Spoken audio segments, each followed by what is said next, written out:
Matapos ang 3 taon bilang mag-asawa, Yam Concepcion buntis na sa panganay nila ng kanyang non-showbiz husband na si Miguel Conieng. Ikinatuwa ng mga tagahanga ni Yam Concepcion ang balitang siya ay nagdadalang tao.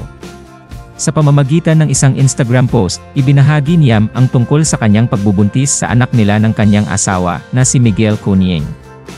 Maiksi lamang ang caption ng kanyang post na may mga litratong nagpapakita ng kanyang baby bump at nagsasabing, "Stingrays, turtles, pigs and a bump."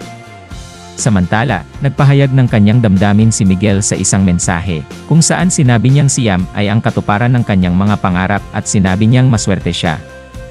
Ipinahayag din niya ang kanyang excitement sa mga adventure nila sa hinaharap. "You are my dream come true, and I'll never know how I got so lucky. I'm so excited for all our future adventures, and there's no better way to close this chapter of our story than with this amazing week in paradise. I love you more than words can say, and I can't wait for our dog Tiny to be a big sister." Dagdag pa ni Miguel, sabik na siyang makita si Tiny Concepcion, ang kanilang alagang asong si Tiny, na maging ate. Maraming tagahanga at kaibigan ng mag-asawa ang nagpaabot ng pagbati at suporta sa masayang balitang ito.